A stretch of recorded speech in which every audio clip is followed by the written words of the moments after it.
Bueno, este salto, el salto de tigre, que dice Benjamin que hace la moda, pero que uno lo hace de manera burguesa, porque al final lo hace nomás para vendernos lo que compraron las personas hace 30 años, es el salto que tendríamos que hacer para hacer la revolución. Es un salto dialéctico, es un salto que relaciona de manera contradictoria el pasado y el presente. Es un salto que, pues sí, eso, ¿no? Que relaciona lo que parece desde el historicismo que no se puede relacionar, que articula lo que no se puede articular desde el historicismo. Para ilustrarlo les voy a poner una imagen que utilicé para una presentación.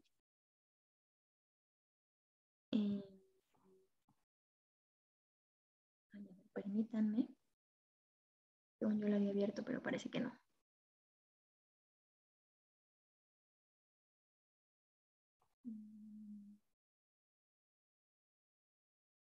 Bueno, mientras la pongo, ¿alguien quiere decir algo al respecto?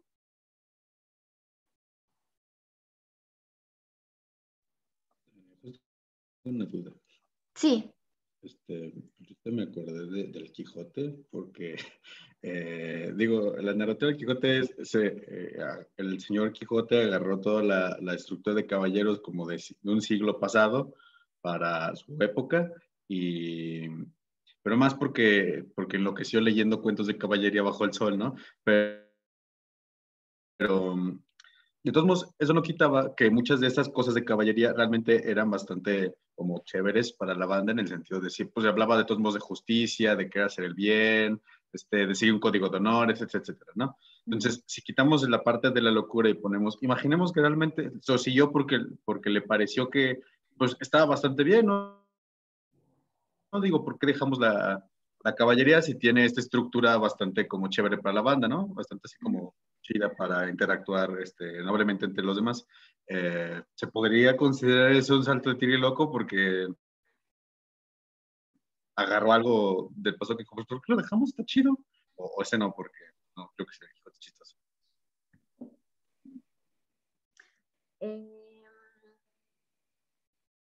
Yo creo que sí podría ser un salto de tigre el que hace Cervantes.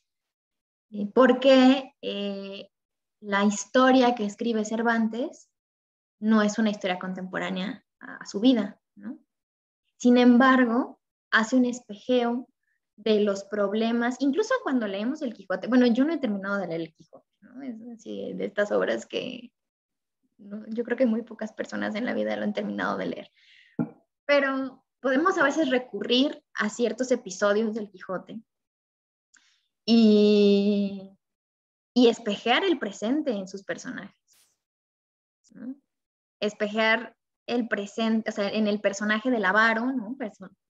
Espejear el personaje del avaro contemporáneo. Es un salto de tigre, ¿no? Desde el historicismo diríamos, bueno, pero es que son cosas completamente distintas, ¿no? O sea, aquello de esos rasgos, pues, eran dados en una circunstancia particular y ya se acabaron y ni modo, ¿no? Pero llegan personajes como los escritores, por ejemplo, o para seguir con el ejemplo de Benjamin, ¿no? Los diseñadores o las diseñadoras de moda, y van al pasado y buscan algo que dé sentido en el presente, ¿no? Y entonces estas imágenes hacen, como dice Benjamin, saltar el continuum de la historia, porque pues, hagan de cuenta, ¿se acuerdan del ángel, ¿no? Del ángel que es empujado. Entonces, si concebimos así a la historia como el progreso, como en este huracán, pues por más que queramos regresar, como el propio ángel, al pasado sería imposible. No podemos hacerlo porque nos está empujando constantemente el tiempo. Estos gestos de reactualizar el pasado en el presente serían un ejemplo de que sí puede suceder, de que sí puede existir un espejeo, como les digo, de la historia, del pasado en el presente.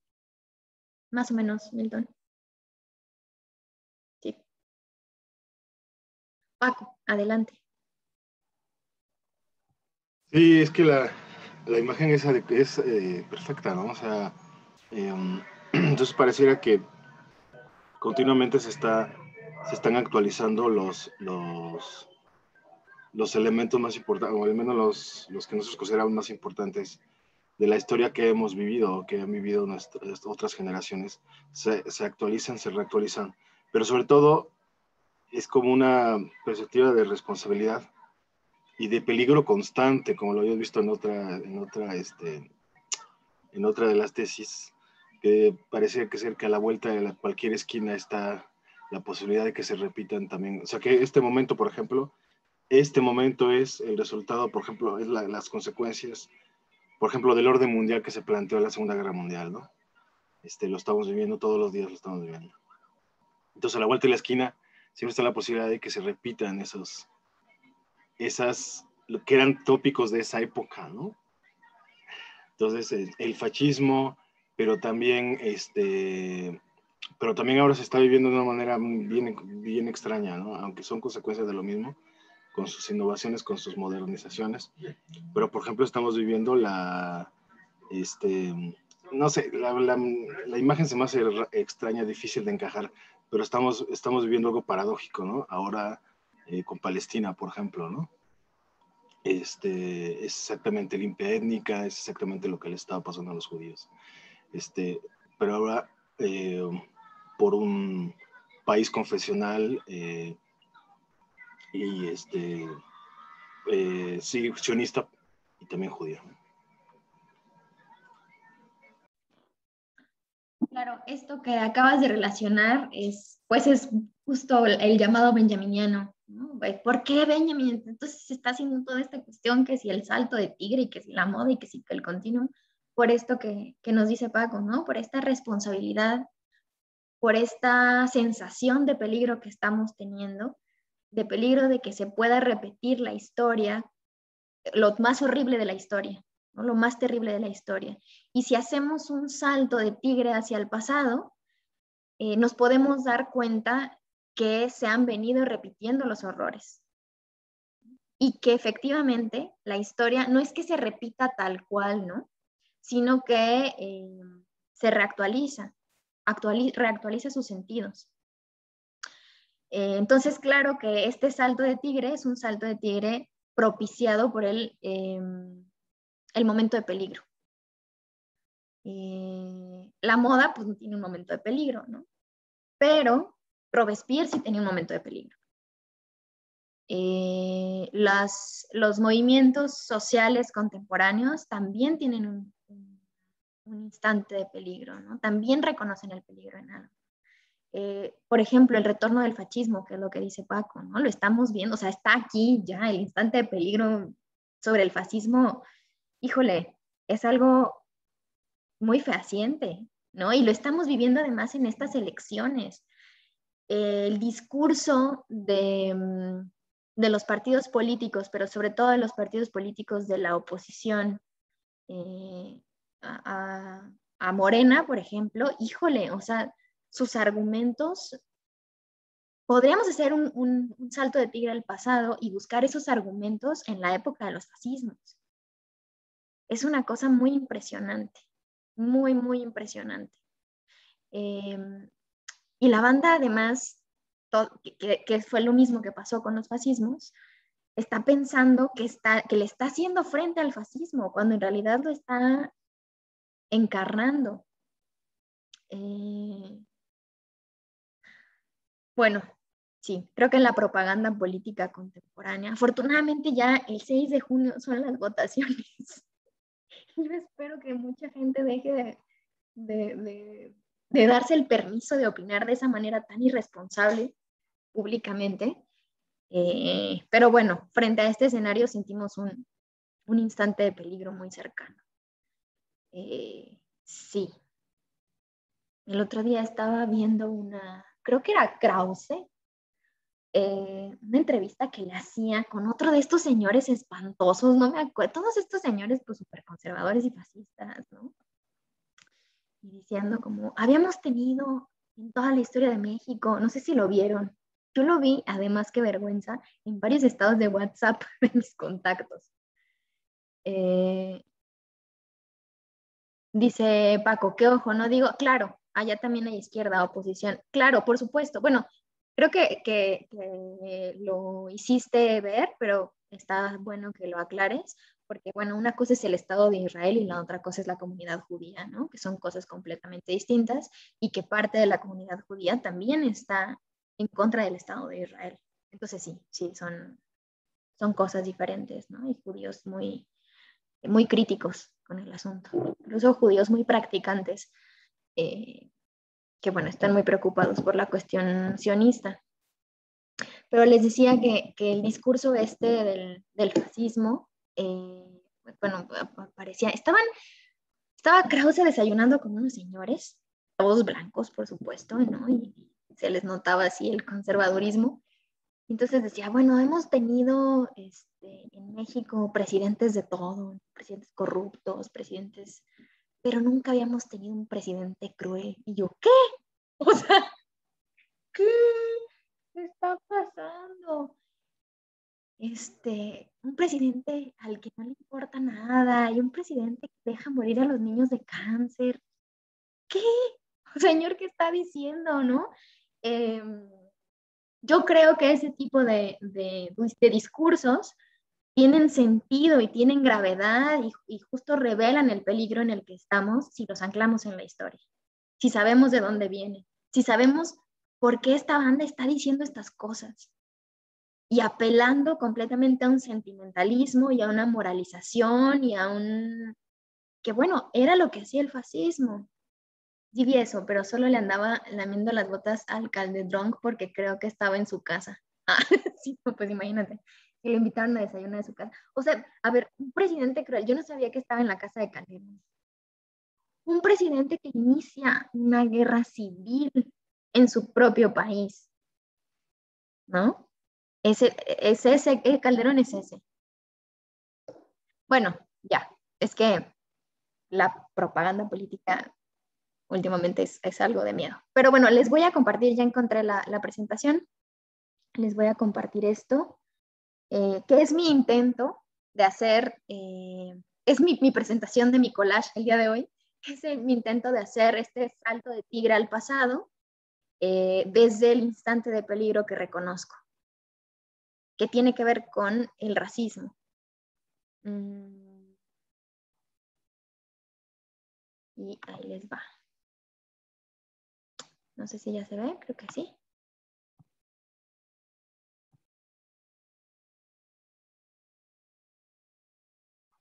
Sí, ya se ve. Perfecto, gracias. Ay. Bueno, es esto, ¿no? El salto de tigre, teniendo como instante de peligro o reconociendo como instante de peligro el esclavismo y el racismo.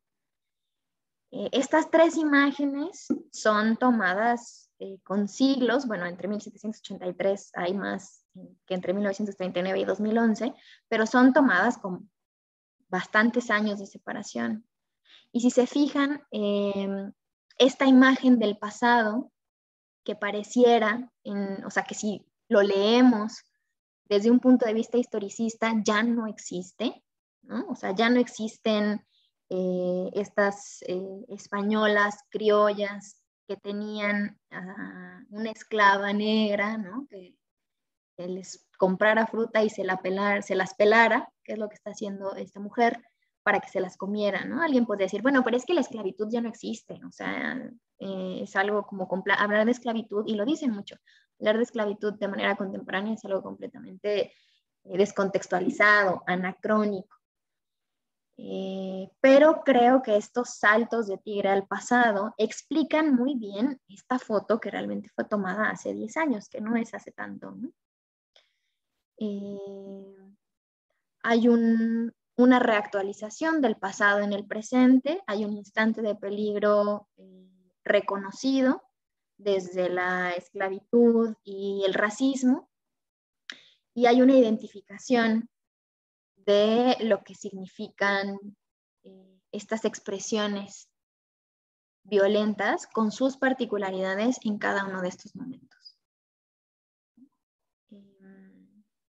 Por supuesto, las cosas son distintas, pero al mismo tiempo hay algo que aparece del pasado en el presente. una lectura histórica así, desde el historicismo, les digo, sería completamente anacrónica.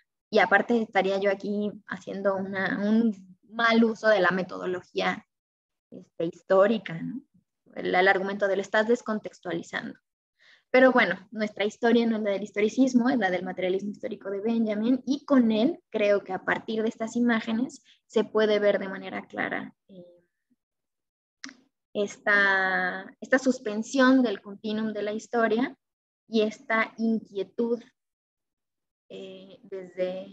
desde algo que vemos como una amenaza. No sé si más o menos como se entiende mi intención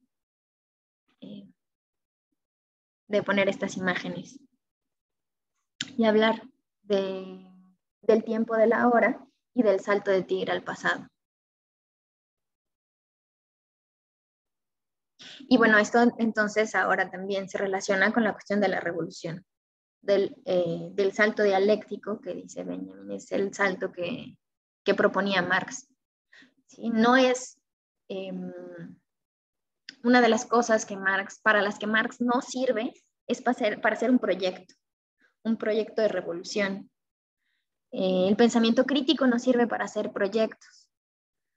Bueno, podemos pensar, por ejemplo, en el proyecto de revolución rusa, ¿no? Que está muy alejado de las propuestas marxistas de concebir al mundo, de este socialismo realmente existente, llamado así en el siglo XX. Entonces dice Benjamin, bueno, esa revolución no era la revolución de Marx, ¿no? La revolución de Marx era la articulación dialéctica del pasado y del presente desde una postura crítica. Bueno, les explico un poco las imágenes, que creo que no necesitan mucha explicación, pero de todas formas les hablo de ella. Bueno, esta es una pintura de esta criolla con su esclava en 1783, que no eran propiamente llamadas esclavas, porque en la Nueva España el esclavismo como tal no estaba permitido, ¿no? Y esto debido a que, o sea, como a un estatuto legal, ¿no? Con los habitantes de la Nueva España. Si hubieran sido esclavos, pues no podrían pagar tributo. Estaba prohibido en la ley, ¿no? No quiere decir que no hubiera esclavos. Pero cuando se hacen súbditos, pues ahí sí pagan tributo y tienen responsabilidades para con la corona. Entonces esa fue también una estrategia de colonización importante. Después está esta película de Lo que el viento se llevó, filmada en 1939, donde aparece una relación muy similar. Y luego está esta fotografía de la revista Hola Colombia. Estas 4 mujeres, además la nota es así como: las mujeres son poderosas, ¿no? Una generación de mujeres poderosas o algo así. O sea, todavía se atrevieron a ponerle ahí un sesgo de género espantoso. ¿Por qué era tan importante que estas 4 mujeres poderosas salieran al frente y sus empleadas domésticas salieran atrás prestas para servirles o sea, incluso como adornos? ¿Es lo mismo? No, no es lo mismo. ¿Sirve la inquietud de la historia para conmover en el presente y demostrar que vivimos en un instante de peligro? Creo que sí. Bueno, ¿tienen algún comentario al respecto? ¿No? Bueno, voy a dejar de compartir. Yo decía, perdón, y además sí, que todas son así blancas y peluconas, ajá. pero que además la cromática, el blanco es excesivo, ¿no? Sobresale para hacer ese contraste, o sea, de verdad es una cromática ideológica escandalosa, ¿no? La de esa foto. O sea, yo creo que de verdad que la construyó, sí estaba de verdad pensando en que eso sobresaliera, ¿no? Está la verdad muy feo. Claro, sí, por supuesto.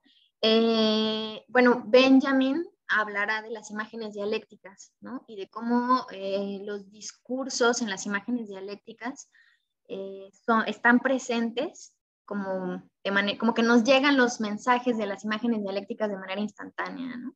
Por la interpretación. Podríamos leer un texto respecto a la colonización, al racismo y a la esclavitud contemporánea, pero también podemos ver esta imagen y de un sopetón, podemos constelar los elementos, que es justo lo que aparece en la imagen dialéctica, ¿no? Dirá Benjamin, como esta especie de constelación que interpretamos desde la tierra, ¿no? Cuando uno está viendo el cielo y ve la Osa Mayor o ve el cinturón de Orión, pues lo que necesita es relacionar las estrellas para que aparezca la imagen, si no, pues están así como salpicadas en el cielo. Esta interpretación de la constelación hace que la constelación se vuelva como una imagen dialéctica que se mueve y que sobre todo se mueve porque nosotros la interpretamos. O sea, está viva solo cuando nosotros o nosotras la interpretamos. Entonces, esta imagen dialéctica de las señoras copetonas, hiperblancas,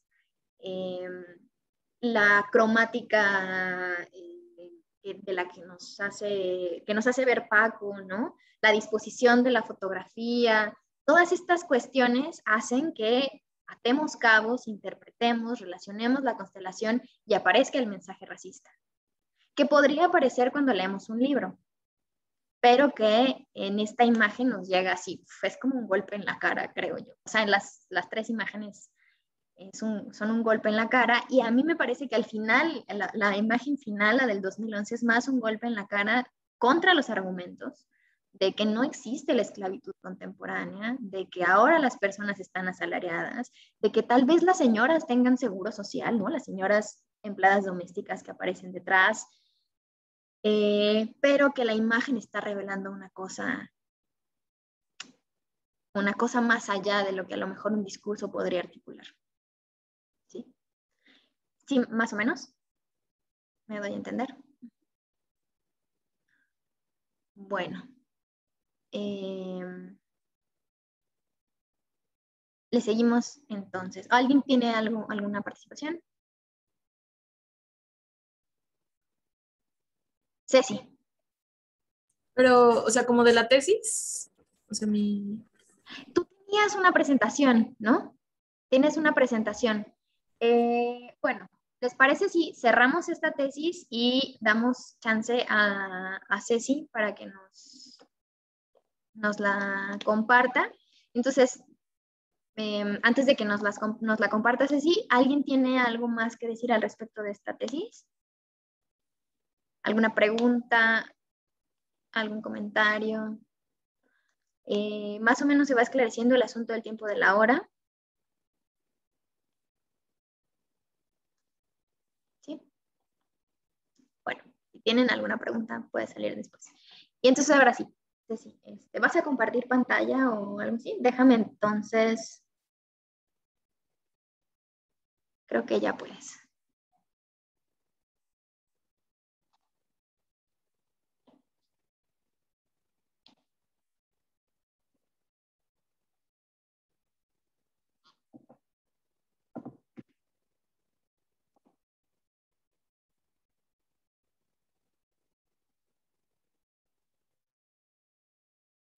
¿ahí ya se ve? Ok. Bueno, es esta presentación sobre la tesis. Ay, no sé por qué le puse 11, pero es la tesis 14, ¿no? Y bueno, voy a hablar de la moda. Y como vamos a ver como varias cosas que están de moda y que estaban de moda y así. Bueno, esta es como la moda del 2000, más o menos como de los primeros años del 2000. Esta es una actriz de Disney. Y está Rihanna, ¿no? También. Y bueno, yo recuerdo que o sea, esta chica estuvo de moda cuando yo estaba chiquita. Entonces yo me acuerdo que a mí me encantaba cómo se vestían, ¿no? Y era como, ay, yo también quiero, y la falda con los pantalones y así. Y después, como por ahí del 2015, como que volvían a revisar estas cosas y era como de, se viste bien feo, o sea, ¿por qué trae botas vaqueras con bolsa y con una blusa y luego aparte una torerita y luego se pone un gorro? No sé, o sea, bueno, a mí no. Después como que ya no gustaba tanto, ¿no? Y por ejemplo Rihanna, que se le ve ahí los chones y todo. y el pantalón como súper bajo, ¿no? Y no sé, o sea, parece, no sé, o sea, no parece que se fueron como a vestir como a un evento estos como elegantes, y así, sino como que simplemente soy yo cuando voy el domingo a la tienda, ¿no?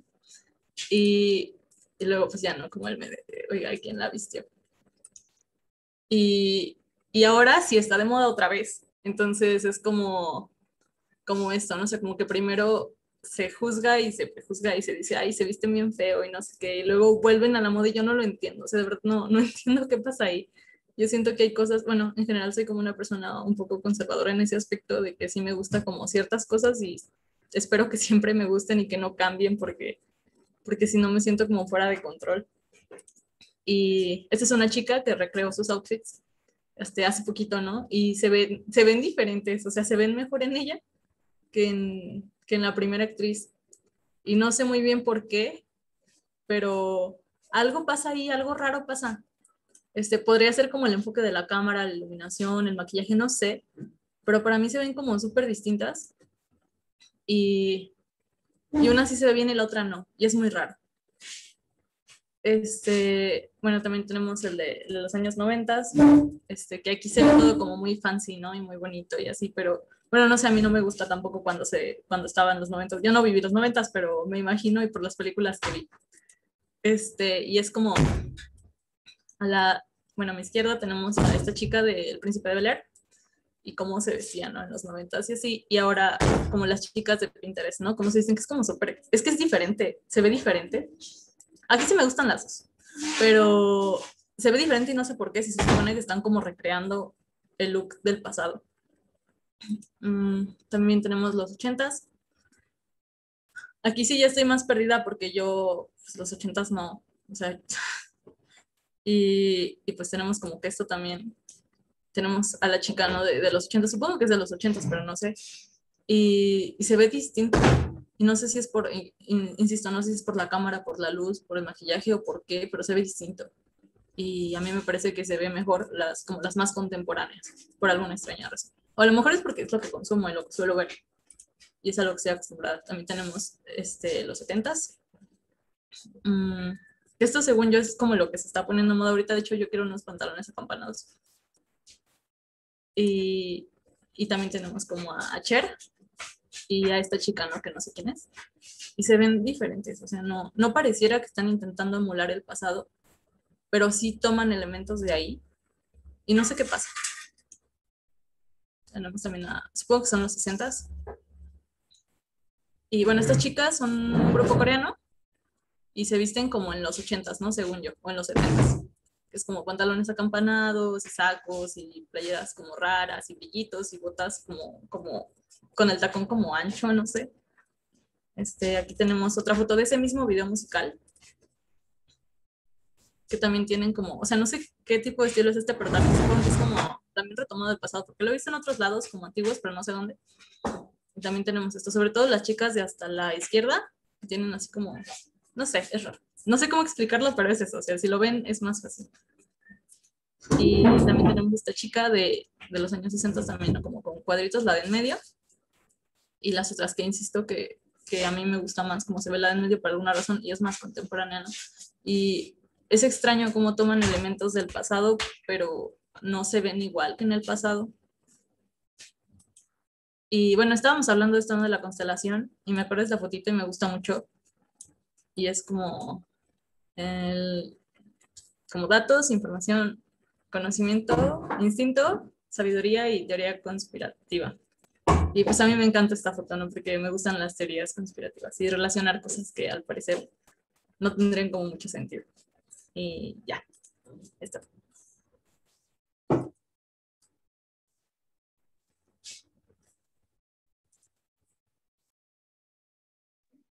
Gracias, Ceci. A ver, dice Milton.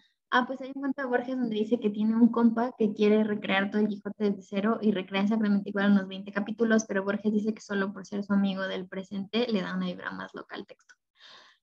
Pues yo creo que Ceci ha tocado un tema importante que es el actuar de la moda, que no es propiamente una reproducción idéntica, sino que como bien dice ella, combina elementos del pasado, pero los reactualiza. O sea, reactualizarlos no solamente quiere decir, bueno, me pongo los pantalones de mi mamá, ¿no? Y ya, sino darle sentido al presente, darle sentido a esta novedad que no estaba en el pasado, pero sí con elementos del pasado. Entonces, bueno, ahorita estábamos hablando de la moda, ¿no? Pero cuando vemos las fotografías de la esclavitud, nos damos cuenta de que es una recuperación del pasado con elementos del presente, incluso con este elemento de sesgo genérico, ¿no? Este elemento progre, este elemento de la ola crítica patriarcado feminista, etcétera, ¿no? Quienes aparecen como las poderosas, pues ya no son los hombres, ¿no? Eso es muy del siglo XVIII. Ahora son las mujeres, pero con este elemento renovado, pero sigue existiendo el elemento del pasado. Entonces, este salto del continuum es, creo que Ceci lo explicó muy bien, ¿no? No es el pasado, es el presente tomando elementos del pasado. María, adelante. Bueno, pues yo quiero decirle a Ceci que me gustó mucho su presentación. Y no solo porque pusiste a Gifrien, que ya sabes que son, que son mis niñas, pero es que ahorita que estaba diciendo de lo de la moda, me acordé de que ahorita precisamente se puso otra vez muy de moda Yo soy Betty la Fea,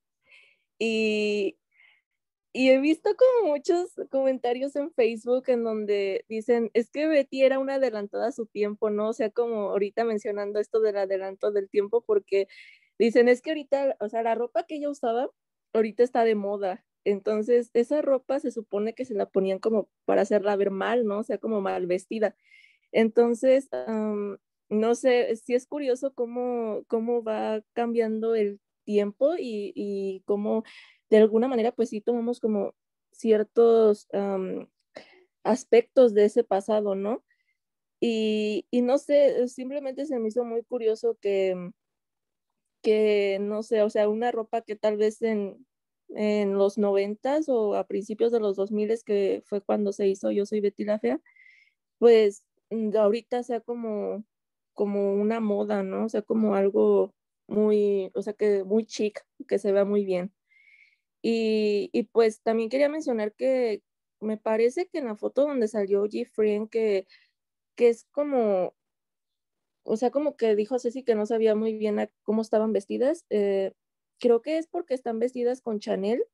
Y si mal no recuerdo, Chanel usa mucho como, también se inspira mucho como en el pasado, o sea, usa mucho que los crop tops y esto que tal vez se usaban en los años 80 o también como en los 60, usa mucho ese tipo de atuendos. Y pues nada, simplemente me recordó a esto y pues sí, muchas felicidades, Ceci, me gustó mucho tu presentación.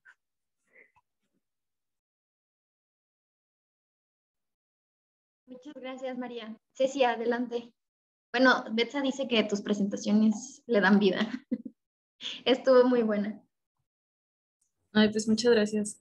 Siempre aquí echándole ganas. Sí, cuando mi compañera mencionaba esto, ¿no? De que antes decíamos como que Betty se vestía muy mal, ¿no? Y ahorita son como las cosas que usamos. Me acordé de una clase que teníamos con Liliana, en la que decía como que la belleza no era algo como estático, ¿no? O algo que estaba en las cosas, sino que se conformaba como socialmente. Y si la sociedad decía, por ejemplo, no sé, que esto es lo que es bello ahorita, pues eso es bello en ese momento. Y a lo mejor después cambia y a lo mejor antes era como lo más feo que podías ver en tu vida, ¿no? Pero sí, como eso, como que la belleza no está en las cosas, sino en la relación que tenemos con las cosas, ¿no? Y son varias, es eso como lo que decimos, como, ese es un tema que toca Benjamin, ¿no? Entonces, pues sí. Gracias. María, no sé si quieres participar otra vez o más bien se quedó la manita levantada. Ay, no, perdón, la dejé levantada. No te preocupes. Yo de todas formas pregunto porque no vaya a ser. Paco, adelante.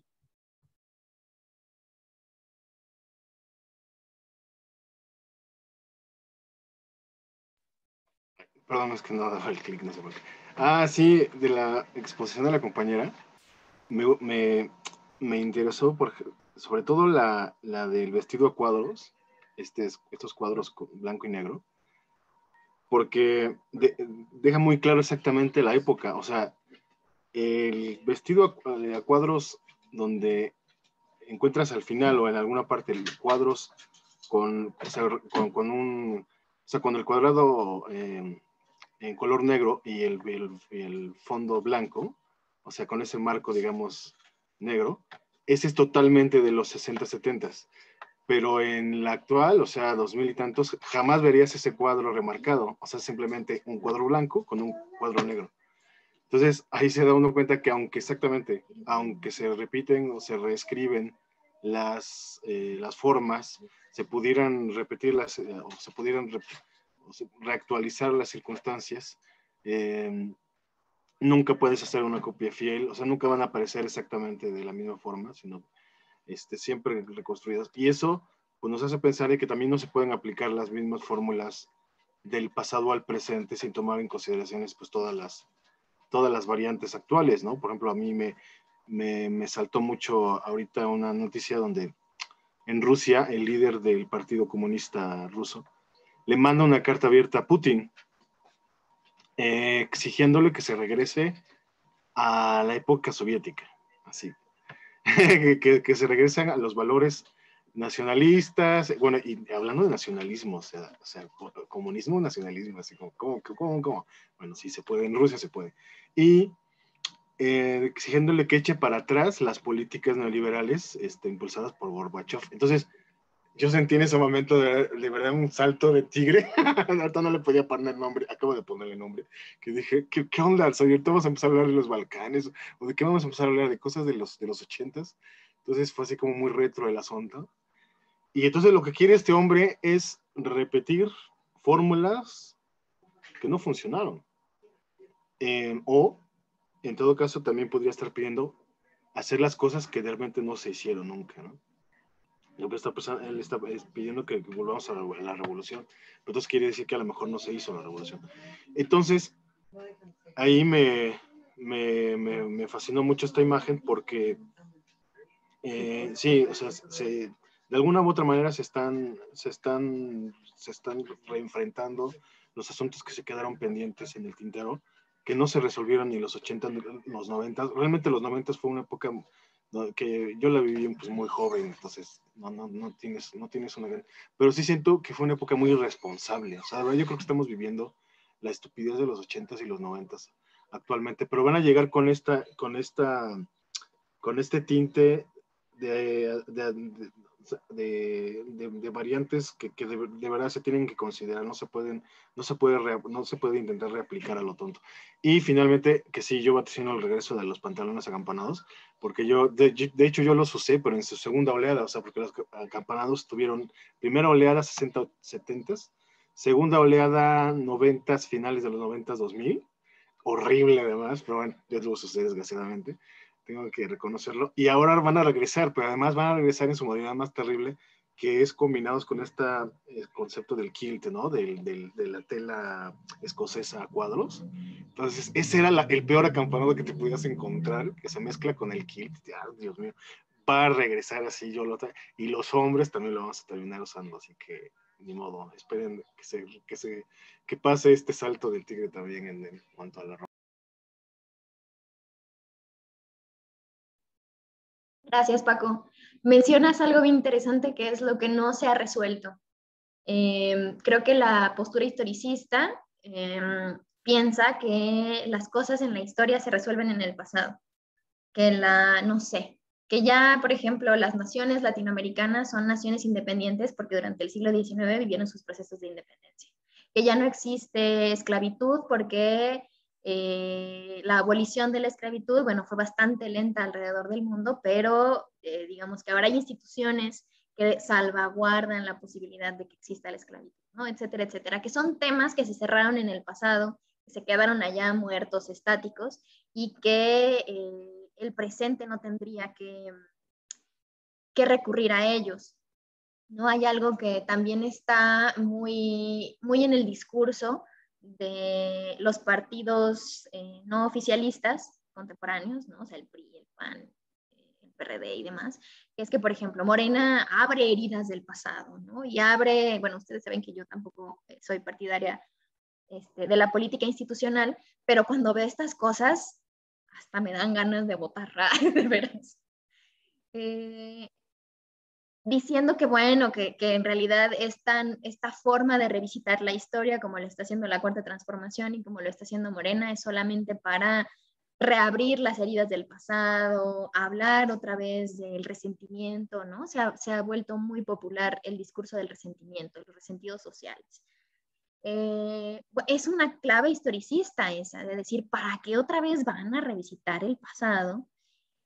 Si ya borrón y cuenta nueva, vuelta a la página, vamos para adelante, etc.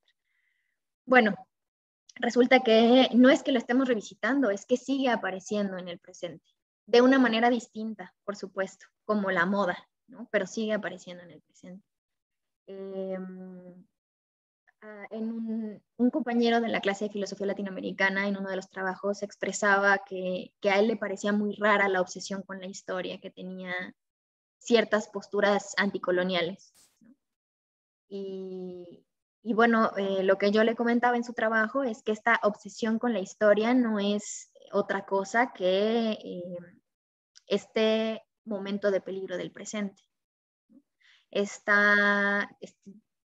Ver de frente el horror y decir de dónde vino, o sea, por qué estamos así, ¿no? Y recuperar los temas que desde el historicismo se quedan clausurados, se quedan vetados, ¿no? Ya no hablamos, o sea, nadie habla, muy poca gente habla de esclavitud, bueno, hay libros sobre esclavitud moderna y demás, pero digamos que son dejados de lado. Entonces, creo que es interesante lo que dice Paco. Y bueno, sí, en la cuestión de la moda, híjole, es que la moda de los 90 yo la viví y era muy fea. O sea, yo veo que vuelve y digo, ¿por qué? O sea, estas chavas del grupo coreano que dijiste, traen estos calcetines horribles que como de holancitos, ¿no? O sea, creo que también demuestra que no aprendemos nada, no es cierto. Digo que a mí no me gusten, no quiere decir que no sean bellos, como decía Ceci, ¿no? Pero sí, qué cosa tan estos pantalones acampanados, que a mí también me tocó el revival de los pantalones acampanados en los 90, principios de los 2000, que te arrastraban, ¿no? Y que pues, al final terminaban así, hechos un asco, porque te los pisabas y recogías ahí toda la porquería del piso. Bueno, qué horror. Ay, sí, la verdad es que sí, cada época tiene como sus cosas del horror. Y no. También el otro día estaba viendo que iban a volver estas blusas que tienen holanes aquí, que son como blusas de los 80s, y yo, pero no, no se hagan esto, por favor, no nos hagan esto. Bueno, la verdad es que yo compro muy poca ropa, y la mayoría de la ropa que compro es de segunda mano, ¿no? Ahora sí que ropa de paca. Entonces, capaz que voy a estar a la moda, pero no porque me dé cuenta, sino porque mi ropa ya es muy vieja.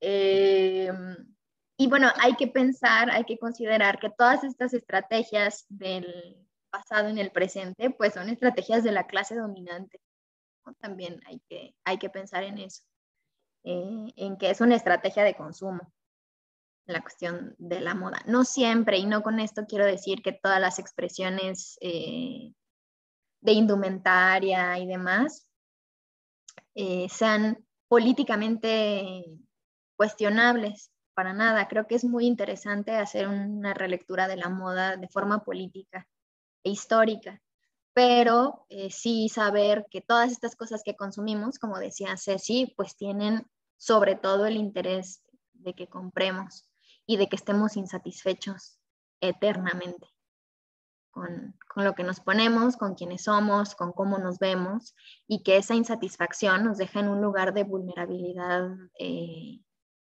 así muy, muy horrible. Dice Carlos que la paga te pone la moda sin que te lo... Sí, exactamente, creo que eso me pasa un poco. O por ejemplo, mucha ropa de mi mamá, ¿no? Que de repente, no sé, se pone de moda y digo, órale, está bueno. Cuando me la dio en su momento, yo decía, esto de señora, o sea, ¿cómo me lo va a poner? Claro, yo decía eso cuando traía esos pantalones espantos acampanados, ¿no? Y estos tenis también, pues sí eran como Converse y cosas a la cadera y sí se nos veían los calzones y así. Qué horror. Pero bueno, ahora pues ya me las pongo, ¿no? Y me las pongo con gusto, porque también siento que, no sé, que podría ser desde este punto crítico de la moda darle una resignificación a las prendas. También eso está bien interesante, cómo las prendas del pasado duran décadas, ¿no? Y la gente las vende ahora como tesoros en el presente. Y cómo nuestra ropa en el presente dura, si bien nos va 2 años, ¿no? Porque se deshace. O sea, no podemos guardar una playera de mucho tiempo porque a los 2 años ya está lista para trapo de cocina. Y no por nada ese nicho es utilizado por la clase dominante. Bueno, algo más que tengamos por aquí. Seguimos entonces con la tesis 15 y dice, es una tesis cortita. Ah, no, espérenme. Es más o menos cortita. Dice, la conciencia de hacer saltar el continuum de la historia es propia de las clases revolucionarias en el instante de su acción. La Gran Revolución introdujo un nuevo calendario. El día con el que comienza un calendario actúa como un acelerador histórico. Y es en el fondo el mismo día que vuelve siempre en la figura de los días festivos, que son días de rememoración. Los calendarios miden el tiempo, pero no como relojes. Son monumentos de una conciencia histórica, de la cual en Europa, desde hace 100 años, parece haberse perdido todo rastro. Todavía durante la Revolución de Julio se registró un episodio que mostraba a esa conciencia saliendo por sus fueros. Cuando cayó la noche del primer día de combate, ocurrió que en muchos lugares de París, independientemente y al mismo tiempo, hubo disparos contra los relojes de las torres. Un testigo ocular, cuyo acierto resultó tal vez de la rima, escribió entonces: ¿quién lo creería? Se dice que, irritados contra la hora, nuevos Josués al pie de cada torre disparaban sobre los cuadrantes para detener el tiempo. Bueno, esta reflexión es una reflexión sobre los instrumentos que tenemos para leer el tiempo, que son los relojes y que por otro lado son los calendarios. Benjamin ve en los calendarios la posibilidad de la rememoración, cosa que no ven los relojes, ¿no? Porque lo que hacen los relojes es justo no tener memoria, es esta consecución homogénea y vacía del tiempo. En cambio, los calendarios sí tienen un rasgo de, o necesitan del pasado para que cobre presente. Cuando empezó, bueno, esto es un ejemplo raro, pero que siempre que leo esta tesis lo menciono y hago esta adenda diciendo que no es que a mí me interese mucho la historia nacional, ¿no? Y que sabemos que la historia nacional es otro de estos discursos colonizadores, patriarcales, que promueven una identidad para una finalidad en específico que no es propiamente ni el bienestar de la mayoría, ni mucho menos. Pero bueno, diciendo esto, cuando comenzó el periodo más neoliberal de México, que fue, bueno, empezó el neoliberalismo con Salinas de Gortari, pero cuando ya por fin así se asentó y se repartió el pastel de manera así muy, muy codiciosa, ¿no? Yo creo que fue con Fox, ¿no? En el periodo del 2000 al 2006. Y justo en ese periodo lo que sucedió fue un cambio, no sé, tengo la impresión de que con Paco comparto un poco más de estas experiencias y capaz él se acuerda de cosas que yo no me acuerdo porque además tengo muy mala memoria. Pero cuando empezó este periodo de Fox, cambiaron los calendarios de la escuela. Y entonces empezaron las reformas de juntar los días. Por ejemplo, si en la semana, el 5 de mayo, el día de la batalla de Puebla, cae en jueves, se recorría o al viernes o al lunes, ¿no? Para hacer un fin de semana largo y entonces fomentar el turismo. Creo que empezó con Fox la propuesta, aunque no me acuerdo si fue con él que se cumplió o ya fueron años después, creo que fueron años después. Pero bueno, empezaron todas estas propuestas de modificación del calendario. ¿Qué ha hecho esto? Que no tengamos idea de cuándo es la Revolución Mexicana, de cuándo es la Batalla de Puebla, de nada, ¿no? De cuándo es el Día de los Niños Héroes. Otra vez, que no es que yo apueste porque al recordar estas fechas estamos haciendo un acto crítico con la historia o que de verdad estamos recordando algo que nos atañe o algo así. Sin embargo, creo que es una muestra de cómo el calendario sí es también un espacio de lucha, ¿no? Un poco, un espacio de resistencia. Entonces es un espacio ideologizado y político. Y entonces, bueno, pues eso, ¿no? Otro de los ejemplos es la modificación de los días, de ciertos días clave para los calendarios pre-colonia, que después fueron tomados como herramienta de colonización para modificar. Entonces ya no era el día de la siembra, ¿no? Ahora es el día de la Santa Cruz, ¿no? El 3 de mayo. Y sin embargo, o sea, sigue habiendo estos calendarios alternativos que se oponen al calendario, digamos, religioso, ¿no? Como el Día de la Santa Cruz, que aparecen con otros símbolos. Entonces, la cosa de medir el tiempo a partir de los calendarios para Benjamin es algo completamente distinto a que medir el tiempo con relojes. Y él ve en los calendarios una herramienta, no siempre, pues, porque también son utilizados, como les decía,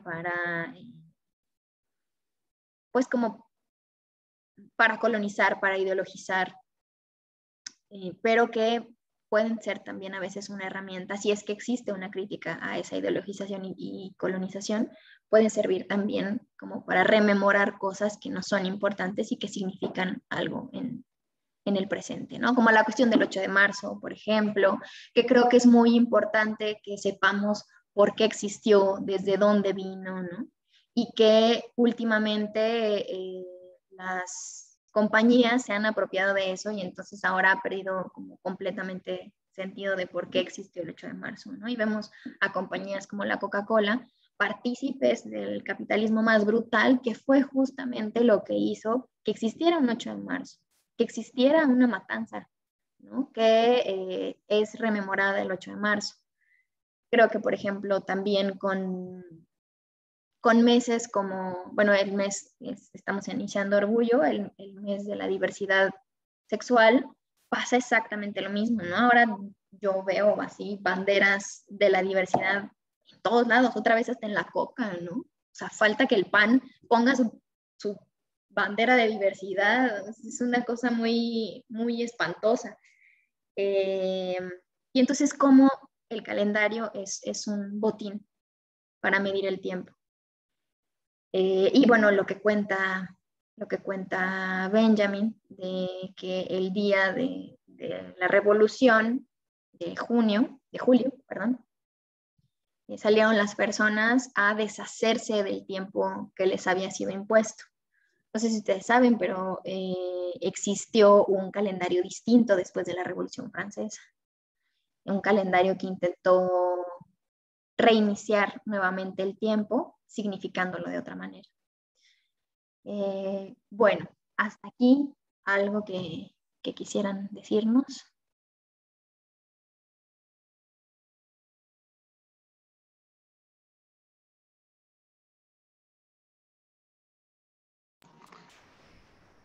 Yo, perdón, nada más, quería preguntar si, vistas ya todas estas tesis realizadas,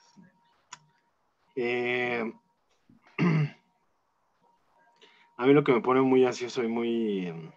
bueno, perdón, lo de Fox sí me acuerdo, porque la idea era armar ¿cómo le llaman cuando es descanso de viernes a domingo? ¿Cómo le llaman eso? Como puente largo. Exactamente, puente largo, esa era la idea del puente largo. Pero que además la llegada de Fox al poder es la llegada de la ignorancia absoluta en la política, ¿no? O sea, el arribo los licenciaditos, pero chafas, a la burocracia mexicana, y donde de verdad hasta ser ignorantes era analfabeta parecía parte del currículum, o sea, y no tenían ningún reparo en reconocer lo analfabetas que eran los panistas en esa época. Bueno, que lo ha sido siempre. Pero yo recuerdo que, por ejemplo, incluso empezaron a desterrar todas las imágenes patrióticas de las dependencias, ¿no? Todo este rollo de las... Siempre tenían su imagen de Benito Juárez todos, no sé por qué todos tenían un Benito Juárez, o tenían de acuerdo con sus gustos, había quien tenía Carranza, había quien tenía un Zapata, muy pocos tenían un Villa, yo creo que casi nadie tenía un Villa. Y entonces todo lo desterraron en esa época, porque era el arribo del analfabetismo político, ¿no? Entonces, y descarado, cínico, pero bueno.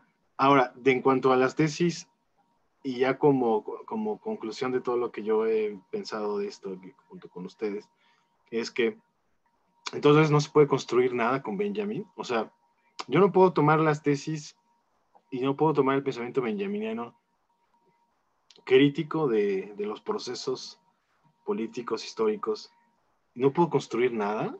O sea, de verdad me deja tan a la deriva. O sea, es la deriva absoluta, ese es el resultado. O sea, no puedo yo generar un proyecto, por ejemplo, revolucionario, porque tendría que estarlo minando cada rato, lo tendría que estar, sí, dialécticamente destruyendo y reconstruyendo. O sea, entonces no deja piso firme Benjamin. Esa sería mi pregunta. Gracias, Paco. Sí me recordaste que incluso en este periodo, después de Fox, desapareció el billete de 10 pesos de Zapata y no ha vuelto a aparecer Zapata en ningún otro billete. Intentaron también desterrar a Benito Juárez del billete de 20 pesos.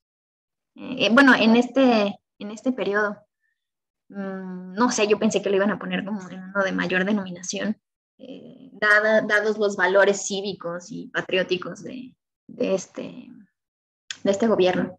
Pero bueno, lo de Zapata fue sí también un escándalo en su momento.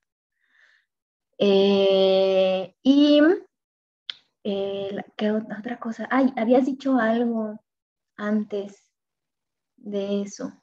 Pero bueno, voy a responder tu otra pregunta. Y bueno, quisiera que se viera como una respuesta provisional. O bueno, no como una respuesta provisional, sino como una respuesta que tiene muchos matices. El pensamiento crítico definitivamente no sirve para construir nada. Y esa es una mala noticia y una buena noticia. Es una mala noticia, es una buena noticia, primero empiezo por la buena, porque lo que hace el pensamiento crítico es precisamente esto que dices muy bien, minar, destronar, ponernos en crisis, preguntarnos, y eso hace que entonces no confiemos en un proyecto de futuro teniendo como único referente el presente, porque el futuro es algo que no existe y es algo que se puede manifestar de muchas maneras. Y cuando uno tiene un proyecto, no importa qué, se tiene que cumplir. No importa la circunstancia, se tiene que cumplir. Cuando Benjamin, por ejemplo, habla del contrato, diciendo los contratos son una figura sobre todo de violencia, porque tú aseguras en el presente que vas a hacer algo en el futuro, pero no tienes ni idea. Y no importa lo que suceda en el futuro, lo tienes que hacer. Es una herramienta, pues sí, de chantaje, ¿no? Llámese como se llame ese contrato, llámese matrimonio, llámese contrato de arrendamiento, llámese contrato de compra-venta, lo que sea. Entonces, efectivamente, y un proyecto revolucionario es eso, es un contrato. A ver, compañeros, no importa qué vaya a pasar, nosotros vamos a seguir con estos puntos. Entonces, el pensamiento de Benjamin, y era algo que les decía al inicio del texto, efectivamente nos sirve para construir. Ahora, que abandonemos por completo la esperanza de transformar el presente, creo que al contrario, lo que hace Benjamin es sembrar la esperanza de que se puede transformar el presente, pero de que va a estar más complicado que hacer una serie de señalamientos en el presente hacia el futuro como proyecto revolucionario. porque la revolución deja de ser un plan institucionalizado y se convierte en la existencia misma. Entonces, ahora sí que nada más y nada menos lo que se está comprometiendo para la transformación de este horror que ya nos presentó como progreso, como huracán, como ruinas, pues es la vida, o sea, es esa, ¿no? La que tenemos para transformarla. Entonces, bueno, la buena noticia era esta que te decía que no se puede, pero la buena noticia es que el pensamiento crítico va a estar ayudándonos a cuestionarnos de manera constante y a hacernos saber que esa cuestión sirve para sentir que el tiempo se transforma, más allá del que lo queramos o no. El recorrido del tiempo y de la historia se va transformando. Dice Benjamin, es objeto de construcción.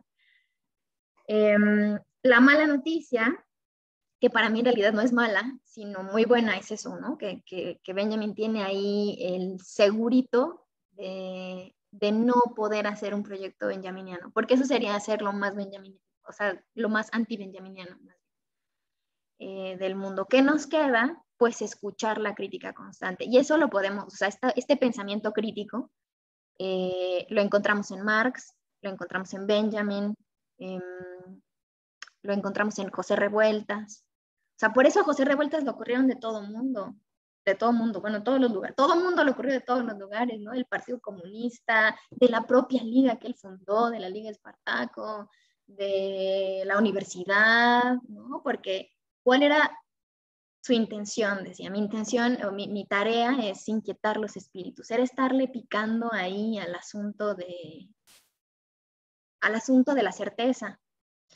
Entonces, bueno, sí deja la deriva, sí es un planteamiento radical en el sentido de que se nos conmueve hasta la raíz y asumimos que cualquier tipo de certeza puede terminar siendo un proyecto impositivo, pero entonces es como si tuviéramos la herramienta para hacer esta corrección constante de nuestro discurrir. Hay un texto en El Viejo Antonio, creo que es, escritos del subcomandante Marcos. Y entonces, en estos cuentos y memorias del subcomandante Marcos del Viejo Antonio, que es este personaje que se encuentra en medio de la selva y que es como su sensei, ¿no? Hay una historia que se llama La historia de los colores. Y en esa historia se habla de cómo nació el mundo. Y en uno de los párrafos se dice que los dioses que hicieron nacer el mundo y moverse nunca se dejaron de preguntar cosas.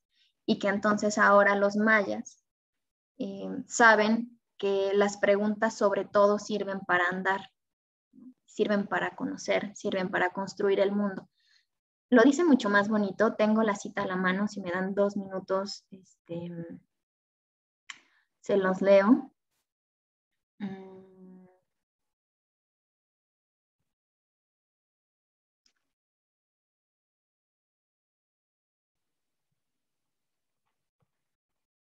Dice, y desde entonces así aprendieron los hombres y mujeres verdaderos que las preguntas sirven para caminar, no para quedarse parados así nomás. Y desde entonces los hombres y mujeres verdaderos para caminar preguntan, para llegar se despiden y para ir se saludan. Nunca se quedan quietos. No se llama la historia de los colores, se llama la historia de las preguntas. Entonces, bueno, para eso sirve el pensamiento crítico, para preguntar y para hacer que camine el mundo. Y bueno, al final dice, los hombres y las mujeres verdaderos, que son los mayas, han asumido que como a vivir esta contradicción, ¿no? Para saludar se despiden y para despedirse saludan. Entonces, nada, eso abre más preguntas a la vida, pero abre al mismo tiempo más posibilidades de construir un mundo menos horrible del que tenemos ahora.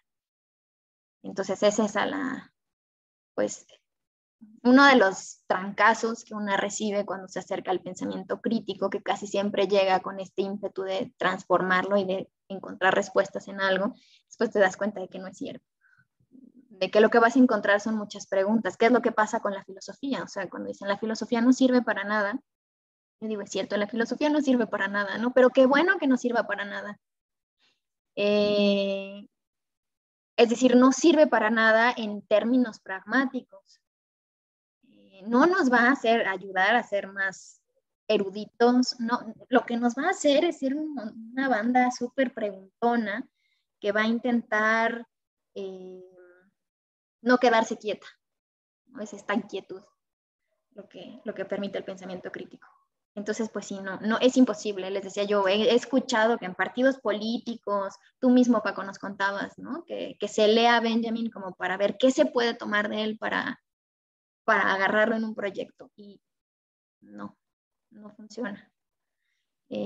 Cuando ha funcionado, por ejemplo, que un pensamiento crítico es utilizado como proyecto, pues suceden cosas como la URSS, ¿no? Completamente dogmáticas y peligrosas. No sé si respondí. Sí, sí, gracias. Sí, yo creo que la URSS ni siquiera es ese ejercicio dialéctico, sino que fue una cuestión de verdad muy de época. Realmente tiene un contexto muy complejo. Es uno Rusia es uno de los países más grandes del mundo. Es bicontinental, tiene una historia brutal, es un pueblo loquísimo.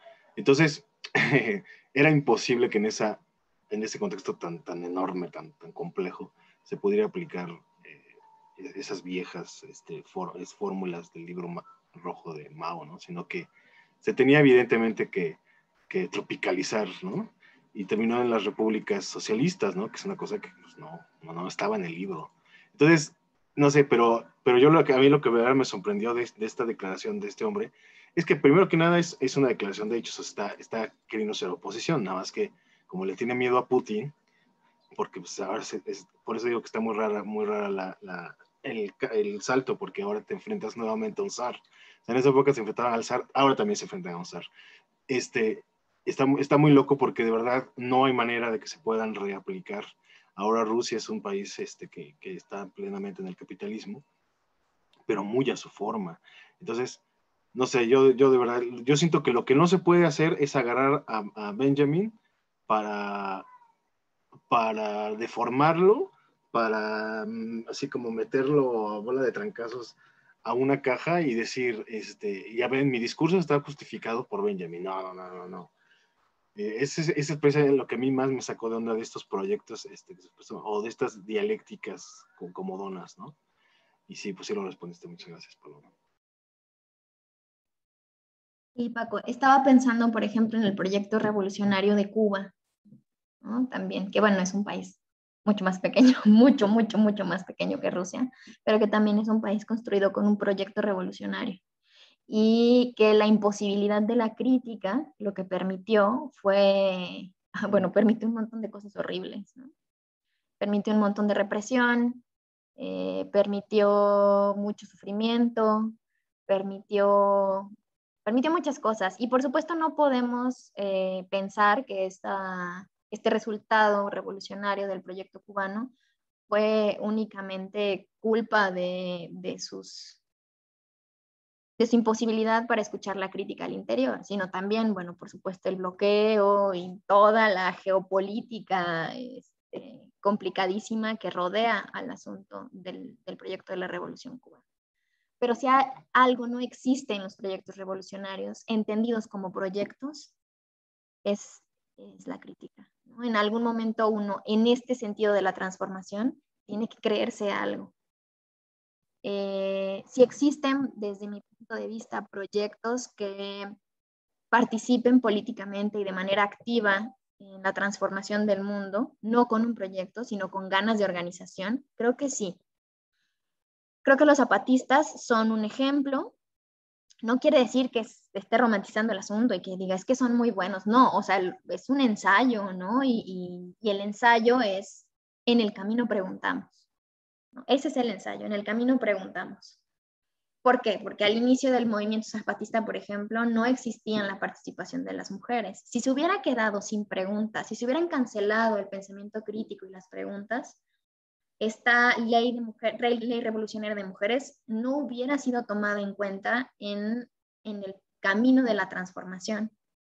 Creo que también ahí lo que cambia con el pensamiento crítico benjaminiano y el pensamiento y el proyecto institucionalizado de una revolución es que lo que importa en este pensamiento crítico benjaminiano es el trayecto, no es propiamente la meta. Entonces, al importar el camino y no la meta, es importante hacer otras preguntas. Les voy a poner otra cita de también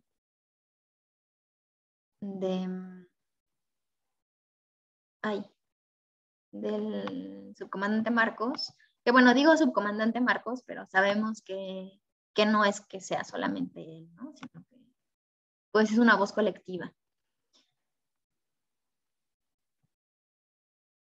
Dice Durito que todas las opciones múltiples que el poder ofrece esconden una trampa. Donde hay muchos caminos y se nos presenta la posibilidad de elegir, se olvida algo fundamental. Todos esos caminos llevan a lo mismo. Así, la libertad no existe en elegir el destino, sino en elegir el camino. Y más aún, la libertad que ofrece el poderoso es solo la libertad para elegir quién caminará en nuestra representación. Entonces, el rebelde, en lugar de angustiarse por encuestas que dicen que un camino es mejor que otro porque tanto por ciento no puede equivocarse, empieza a construir un nuevo camino.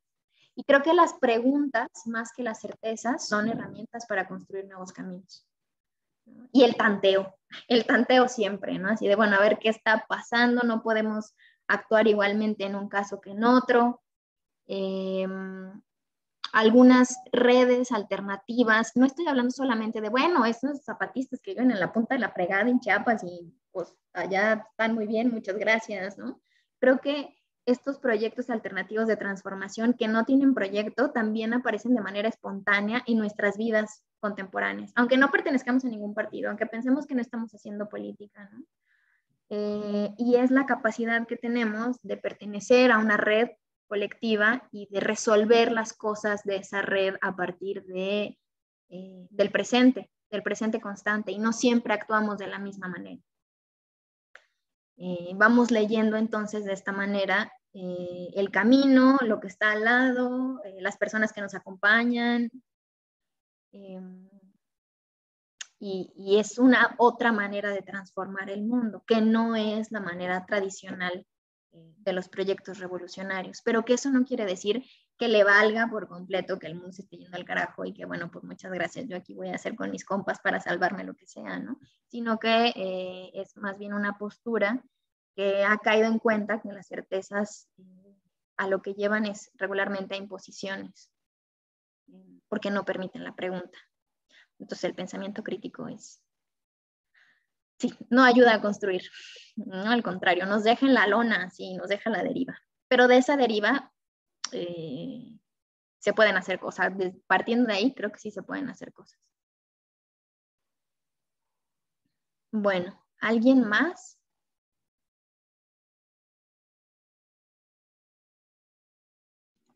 Pues yo tenía unas ideas medio locas también, pero Sí, son larguitas, como las citas que no sé si dejarlas o no. Entonces, mejor lo pregunté. Me pareció chido preguntar.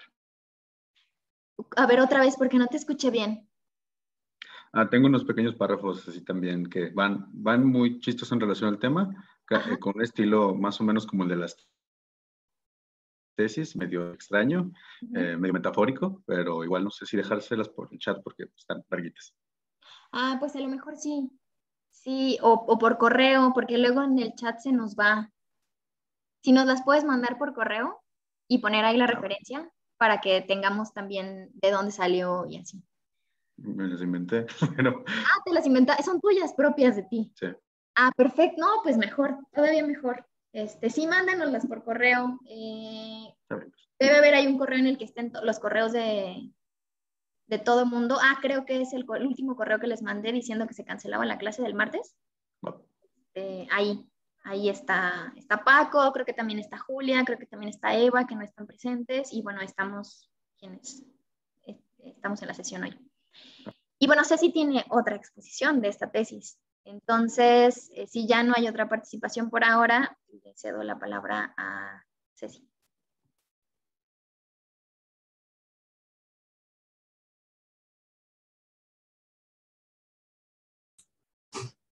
Bueno, este es igual, ¿no? De que los calendarios miden el tiempo y es una foto del calendario, pero no como los relojes. Y bueno, en el libro de Aaron Gurevich, que no me acuerdo cómo se llama, pero que lo vimos en una clase con Aureliano, había una parte que se hablaba del cronotopo,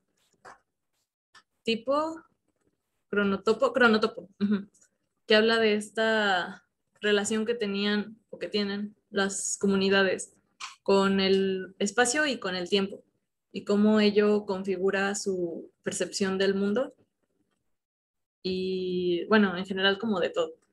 Y bueno, por ejemplo, en los griegos, esta imagen pues hace referencia a Grecia, esta visión como hasta como circular, ¿no? Por ejemplo, las edades de los hombres y que todo como que se repite y así.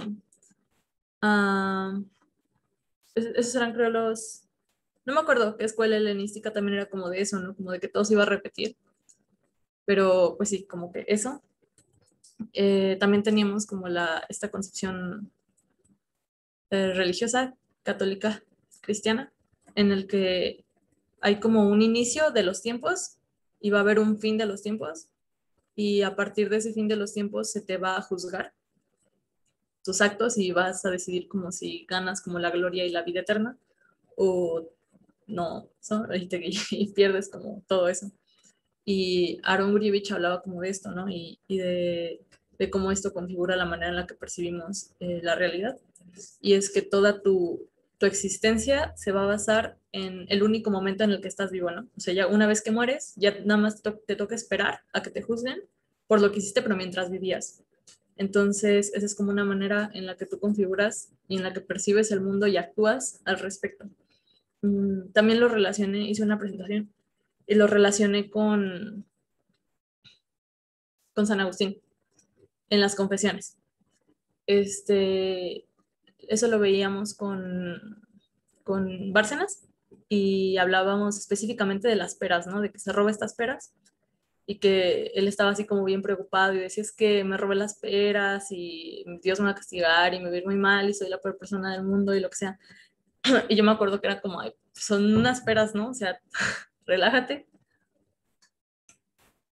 Pero él decía, es que me las robé como simplemente por hacer maldad, ¿no? O sea, me divirtió la maldad, me gusta la maldad. Probé la maldad y me gustó. Y es como lo peor que pude haber hecho. O sea, haber disfrutado de hacer algo malo simplemente porque es malo. A lo mejor si me las hubiera robado para comérmelas o para dárselas a alguien o para venderlas o lo que sea, a lo mejor sería un pecado distinto. Pero si es un pecado que simplemente me motiva la maldad, pues sí estoy perdido, no, mi alma está perdida. Y es como bueno, es la manera en la que actúas respecto al tiempo, ¿no? Cómo concibes el tiempo. Y bueno, también lo relaciona un poco con el anime, pero no sé si quieran que también hable de eso. Ya perdí la presentación, si no se las hubiera traído. Pero en el anime, no sé si han visto anime, pero usualmente hay momentos en los que el tiempo se para, o por lo menos va más lento, y los protagonistas hablan, ¿no?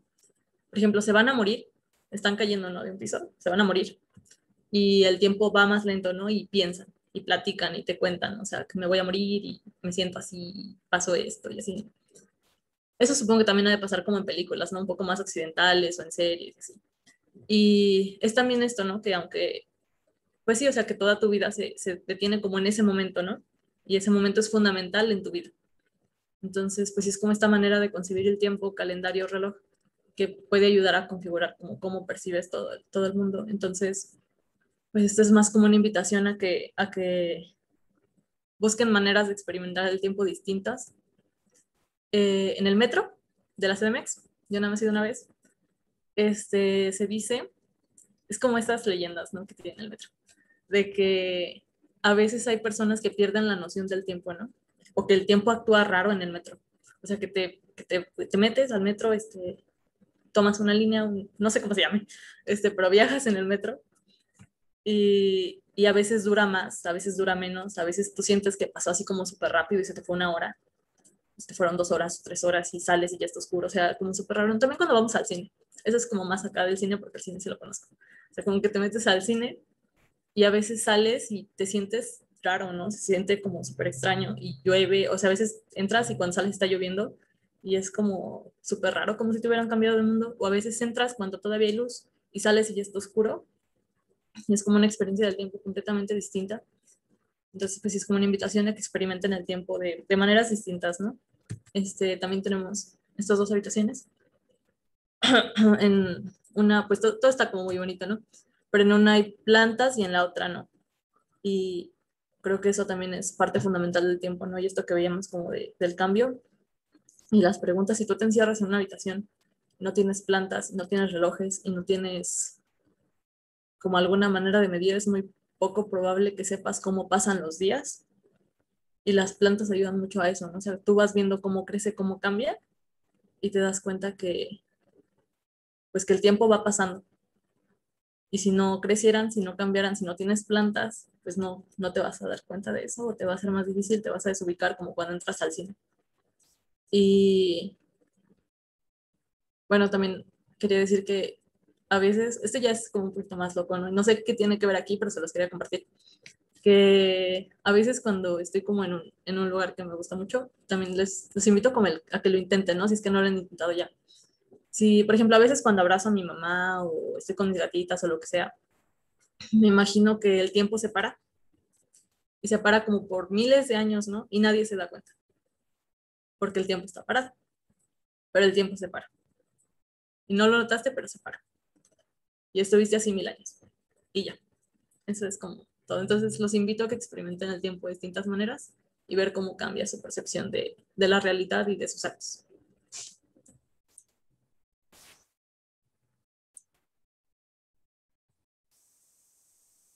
Ay, estuvo muy bonita tu presentación, Ceci. Muchas gracias. Y también muy pertinente tu invitación a experimentar el tiempo de otras maneras que pues son cooptadas, ¿no? Por las experiencias de la productividad, por ejemplo, lo que les decía respecto a Marx, pero también, bueno, independientemente de Marx, ¿no? Creo que lo hemos notado, la gente que pasa mucho tiempo en una oficina y que entonces sus días se van midiendo y por lo tanto su experiencia se va contando a partir de cuánto han producido. Y si es así como se miden nuestras vidas y nuestras experiencias con esta producción que desde la lectura marxista nos aliena, pues quiere decir que la vida se nos está yendo en la alienación, ¿no? En esta enajenación y en esta separación de nuestra experiencia con el tiempo. Dice Milton de como la cancha infinita de los supercampeones. Claro, creo que los supercampeones son un gran ejemplo de cómo pasa el tiempo. O sea, ¿no? Pasaban días y seguían jugando el mismo partido, ¿no? Y lo veíamos, además, lo veíamos con mucha ilusión. Pues sí, son formas distintas de experimentar el tiempo. Pensemos en este eslogan hipercapitalista, ¿no? Del tiempo es dinero. El tiempo es dinero porque quiere decir que se está reduciendo nuestra experiencia del tiempo a la productividad y a la riqueza, que ni siquiera es para nosotros, ¿no? Sino es para un señor como Henry Ford. Es así como queremos construir el tiempo que vivimos, que estamos compartiendo en este momento, en este instante continuo y presente. La verdad es que yo no, así, ¿no? Dice Milton, Borges cita esto en otro cuento. Y Dios lo hizo morir durante 100 años y luego lo animó y le dijo, ¿cuánto tiempo has estado aquí? Un día o parte de un día, respondió.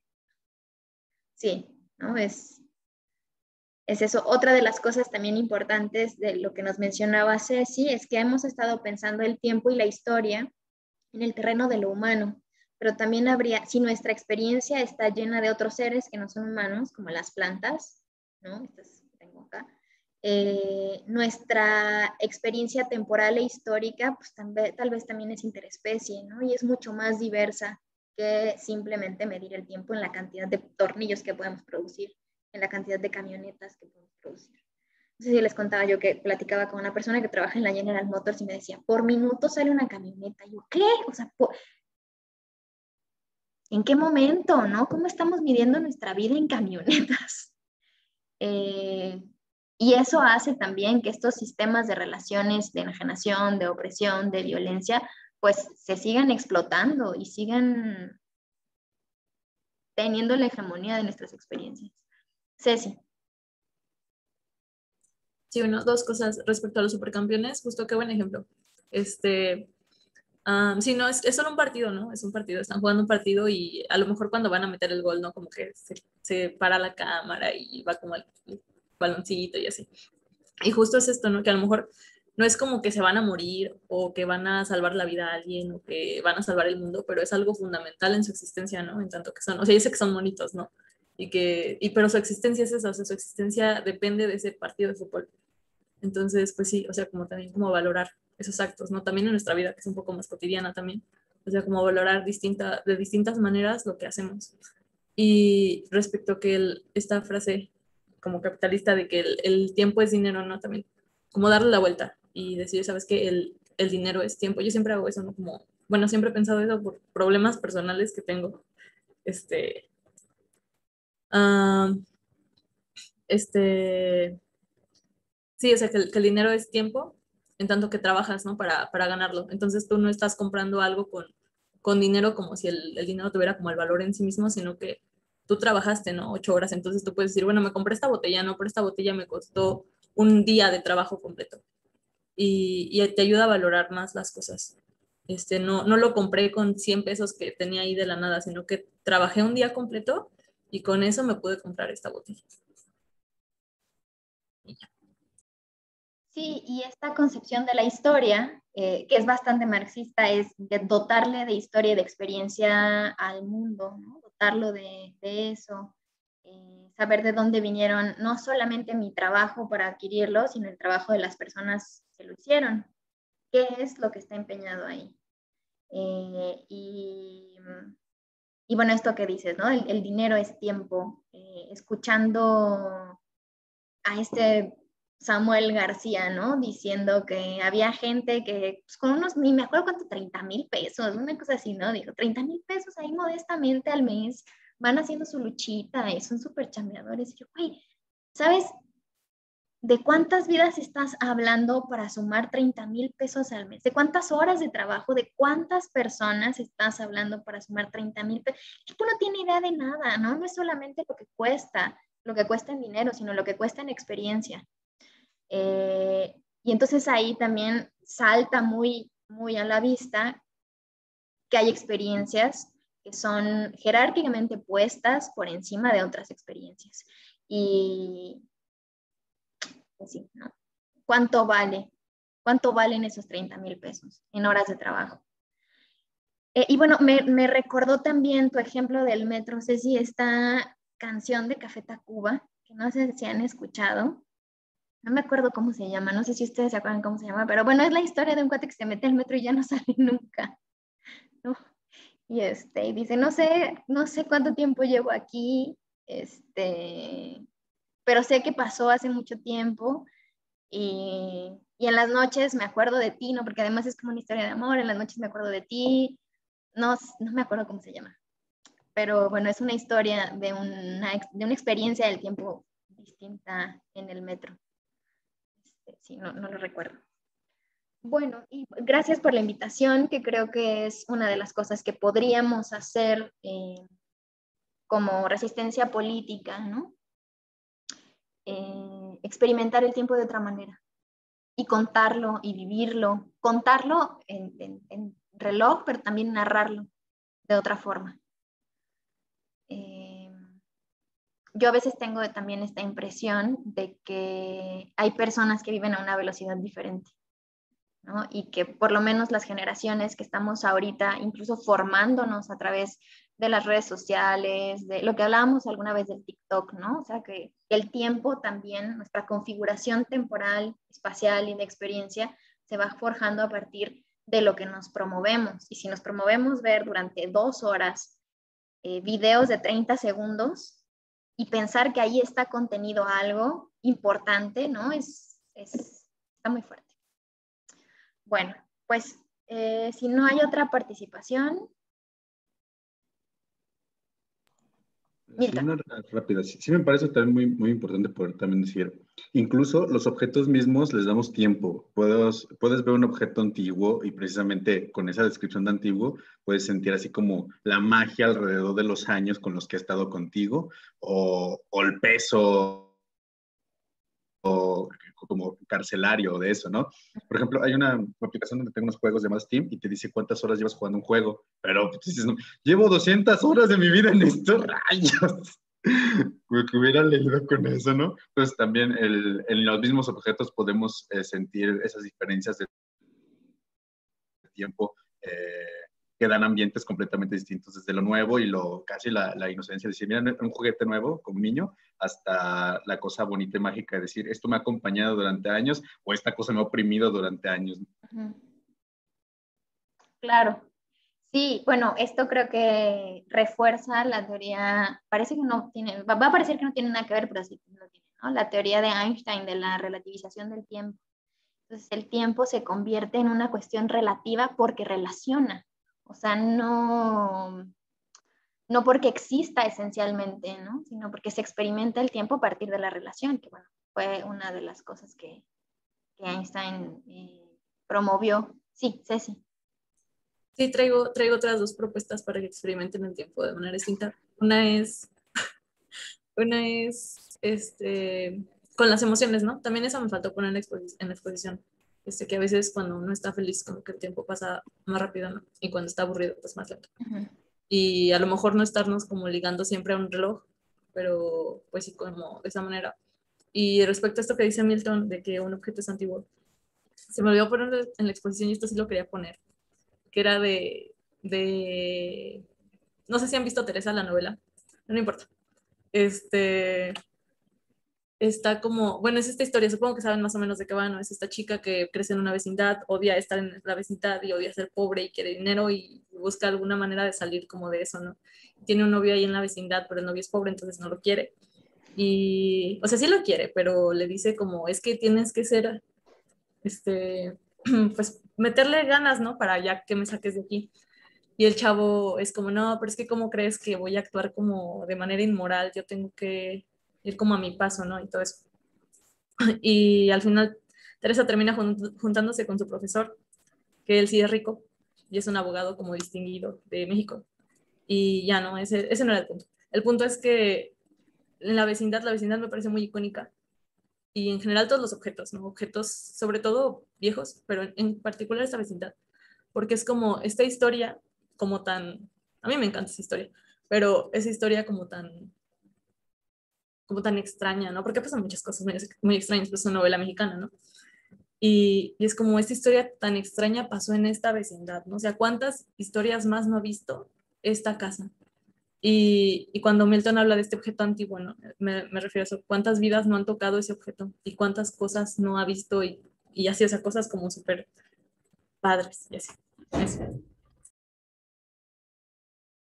Bueno, habría que recordar que el papá de Benjamin era un anticuario, ¿no? Entonces se dedicaba a comprar y a vender antigüedades y arte.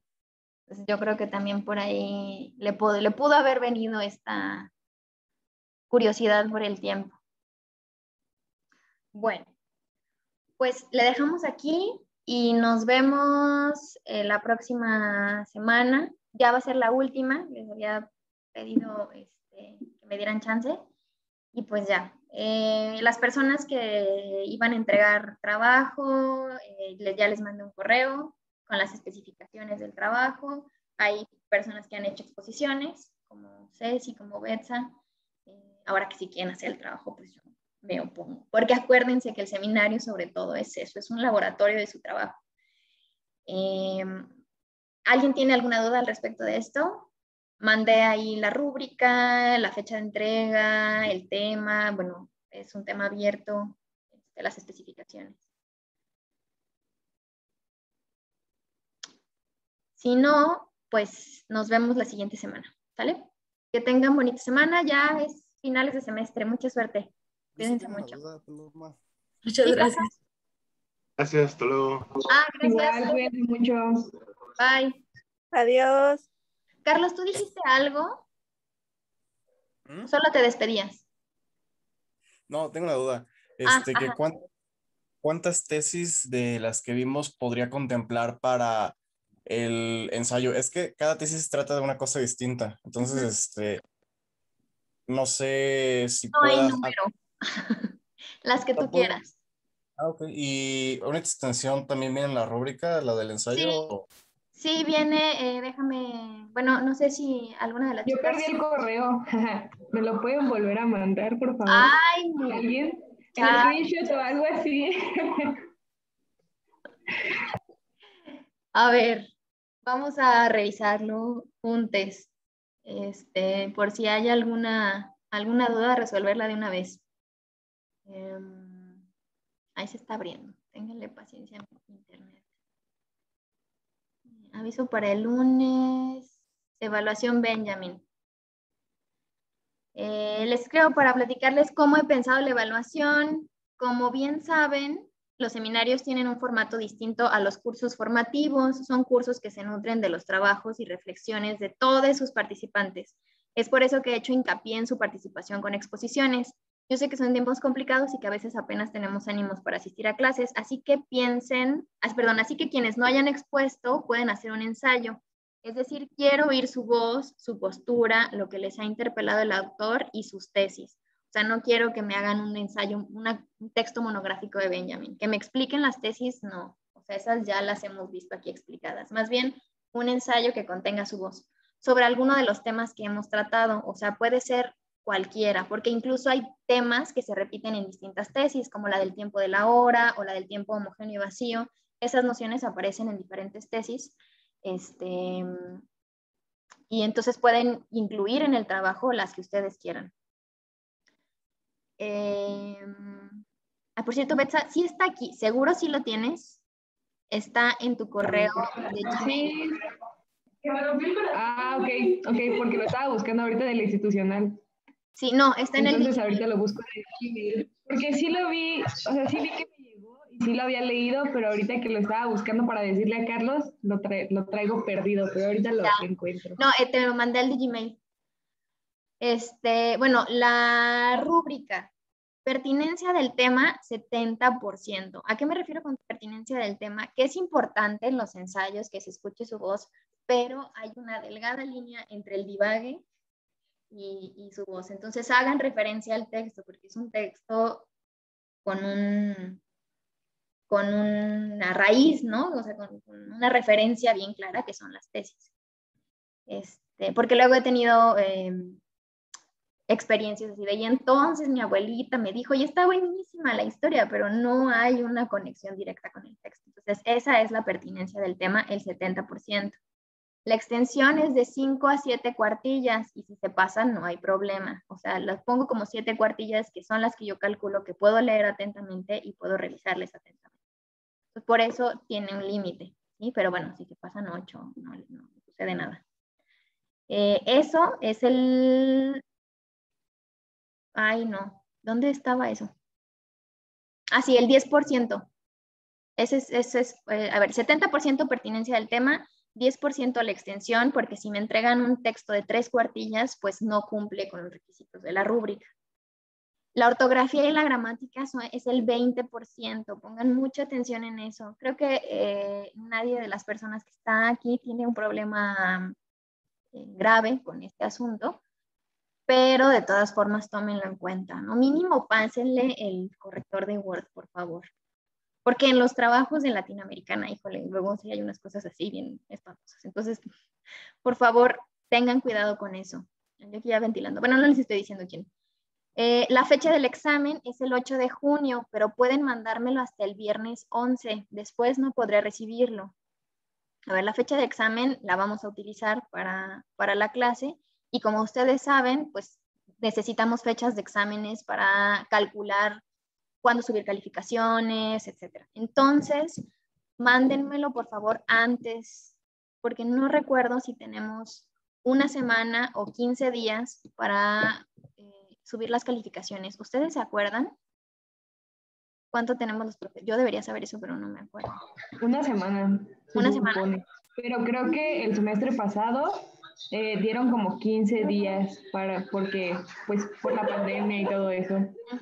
Ay, déjenme finalizar la